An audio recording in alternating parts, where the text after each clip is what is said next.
Hey guys, how's it going? Uh, just starting off a new little mini series I'm going to be building up on. This is the first of its kind for me. Um, Basically, going to be doing a who's who of the meta and I guess god tier characters that we went over a couple of weeks ago. Um, and just do a more in depth analysis on each of the characters. Um, and talk about who they're strong against, talk about who they're weak against, and talk about who they synergize well with, as well as what tactics cards go exceptionally well with each of them. So we'll do five of each. Um, and yeah, so without further ado, we'll go over Angela. So Angela, extremely probably the best extract character in the game right now. That's why I was starting with her. Um, Extremely powerful. The strength for her is in her long move. She's the fastest character in the game. Decent health pool. The size 4 2 power throw, which is the top superpower there. Very powerful, very good for burst damage for her. And her sword of the stars at the top there, which allows her to place herself within two to set up that throw. Um, those are the good things. Everything else about her is still very good, but those are the big ones. Lastly, the other thing I want to go over is her living ribbons, which is basically, aside from not being able to overlap her with your template, um, you cannot modify or so you cannot reroll or change dice when targeting this character with attacks, which makes her very good into going against characters like Valkyrie, etc. So, I mean, I'm just doing a quick screen grab here because I want to get this out ASAP. Um, so here we go. So I've modified my tier list. Coming in up the top, we have the character, which is Angela. Um, we'll start by going through her strong against. So characters moving forward that are gonna they're going to. I'll try to pick the best five meta picks that she'll be good into, since they're going to be the most common. I'll pretend she's still very strong against a lot of the characters down here, and there is characters down here that are good against her, but not as good as these 10. So we'll start with the strong against. Strong against Black Bolt. So he's a new 5 threat that's out slash coming out, depending where you are. Very low health pool on his healthy side, only 5 health. So he is in that danger zone of allowing Angela to move up, throw, and then attack, and potentially pop off her Angelic Assassin, which is just a free move and a free sword strike. So very strong. And for a 5 threat, kind of leaves him in the weaker side of him against characters like Angela that have a lot of burst damage. She's very strong against Enchantress, which is basically in nearly all of the top lists right now. She would arguably, apart from her and Medusa, be classed as the best 4 pointer in the game. She's very good against Enchantress. One, because she generally doesn't require much power to do what she needs to do, so you can always afford to pay the power to reduce Angela's defense. Angela is extremely weak to Enchantress's defense. My bad. Um, Enchantress is also very weak to throws. She only has 2 defense against it. So Angela being a size 4 thrower, and she can easily get the biggest piece of terrain around her because of the teleport on her strike, to hit the target she needs it to hit. So she's very good at taking out Enchantress. Ghost Spider featuring now starting to feature outside a lot of Web Warriors lists, which is good to see. Extremely good utility piece to keep in your backline. Angela's very good against her because she can get to the back line with ease and then start to do her burst damage, which I just spoke about. Lockjaw, she's strong against because the shenanigans that Lockjaw does is he enables these heavy hitters like MODOK and Magneto to get into position early to defend extracts or secure points. Why Angela's strong against Lockjaw is because she can grab, for example, a hammer, which is the furthest possible extract being in a neutral area in the middle of the board.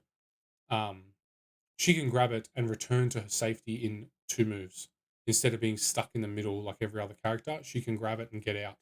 So she's very good against Lockjaw because the tricks that a Lockjaw squad brings to the table, she can get around by grabbing it and returning to relative safety. And she's very good against just web warriors in general. So Miles Morales, Peter Parker, all these guys. She has really high burst damage, and is quite maneuverable. So when playing on D-shaped missions against web warriors, uh, she can handle that quite easily. So very strong against them. Moving into weak against, the reason I've put Mystique up there is because Mystique always comes with deception. If you make a mistake with Angela and you get deceptioned, it is extremely bad because being the fastest character in the game and deception advances you towards Mystique, your speed, your Angela can very quickly be put into a compromising position for the enemy to remove her from the table. Excuse me. Corvus Proxima together. One, they do more burst damage than she does, so that's one problem. Two, their burst damage comes in the form of treating blanks as success. So Corvus can very quickly wipe Angela off the board because he doesn't need to do any modifications in the form of rerolls or changing dice. And when he's stapled with the Reality Stone, his burst damage can very quickly remove Angela in one attack, 2 attacks total. Proxima, because she has martial prowess and she pairs with Corvus, so you get a double activation into your Angela, and you can remove her. Proxima also because she has martial prowess and she's very tanky, so she can stop the Angela combo of throw, attack, angelic assassin, attack, and then second action attack. She can stop that because she takes actually quite a lot to kill for a 3-pointer. Magneto, because he can push her around. His rerolls don't come in against Angela, which is a plus for Angela, but he has multiple throws a turn that he can do into her to bring her down to that more manageable level for the rest of the team to deal with, if not daze her. And Medusa, because she can have up to 4 attacks a turn because of her flurry. So she can chip Angela down in one turn and finish it with a throw. She has a size 3 throw. So it can be actually quite painful for Angela to deal with. So that's why Medusa is there versus some of the other characters down here that might actually be quite decent against her. You'll notice she's not strong or weak against MODOK. She's just kind of in the middle with MODOK. So him being probably arguably still the best character in the game. She has a good throw against him, but she can't throw characters. She's quite tanky, and then MODOK can't re-roll against her, so it's a bit of a dice off. That's why I left MODOK out. He kind of just sits in a bit of the middle ground, but shaky. Angela synergizes very well with She-Hulk / A-Force. She is part of their affiliation, so that's one big tick. She is the best carrier in the game for special delivery, which I'll talk about soon. So she can do that as well.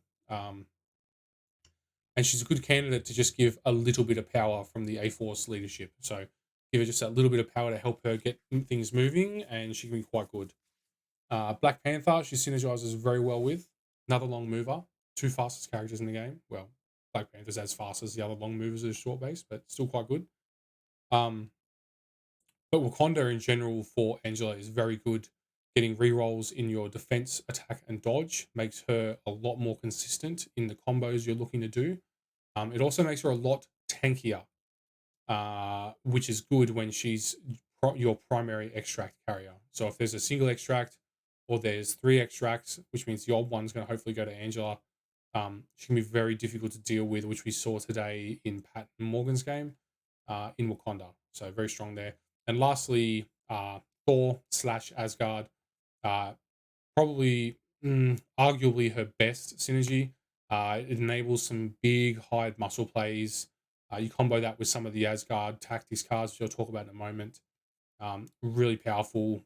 If because of how her living ribbons works, and she only you don't get to modify your dice against her essentially. The chip damage is really how most characters wear her down, and Asgard is largely immune to chip damage, depending on what objectives, what secures you've picked, and how well you work their leadership. So that's why I picked those 3 as my top 3 affiliations to pair Angela with. She's very good in all of them. She's a really strong candidate for a 5-threat slot for all 3 of them. Yes, some of these guys are 6-threat, 5-threat, being She-Hulk and Thor, but it's still worth the investment. An honorable mention is Guardians.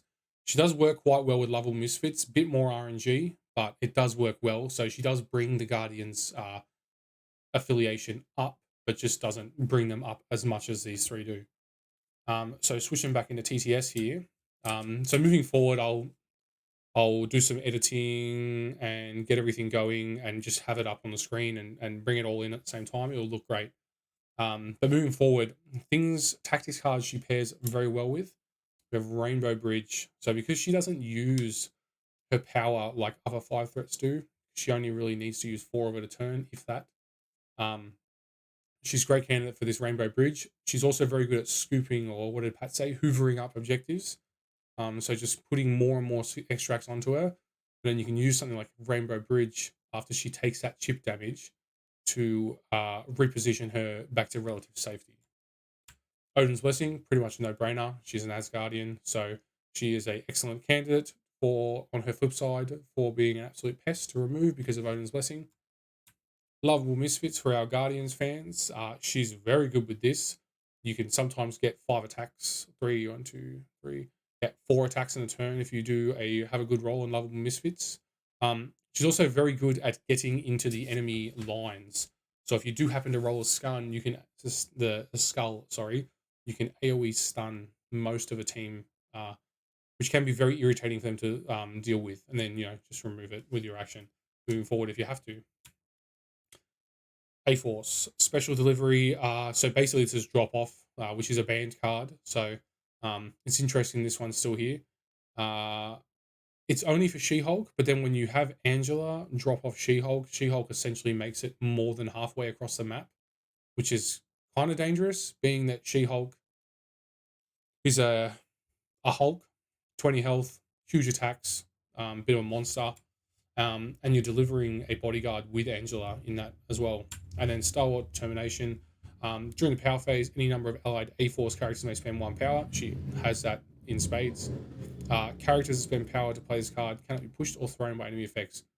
That is the way a lot of people will try to burn Angela down, is by throwing her around or throwing things into her. So this at least removes some of her weaknesses for a turn, and also helps when you have been hoovering up extracts and you get yourself into a position where you just need to cap secures for the turn and you win the game. So Star Wars Determination comes in really strong there. So I try to keep these videos as short as possible moving forward. Yeah, if you like what you see, comment, let me know what you think. These are only going to be going onto YouTube. Tell me what you think. Tell me which character you want to see come up next. I've got a pretty good brains trust around me, so I can generally put up most of these characters with 100% certainty that they are good into them or bad into them. And yeah, let me know what you guys think. Take care. Bye for now.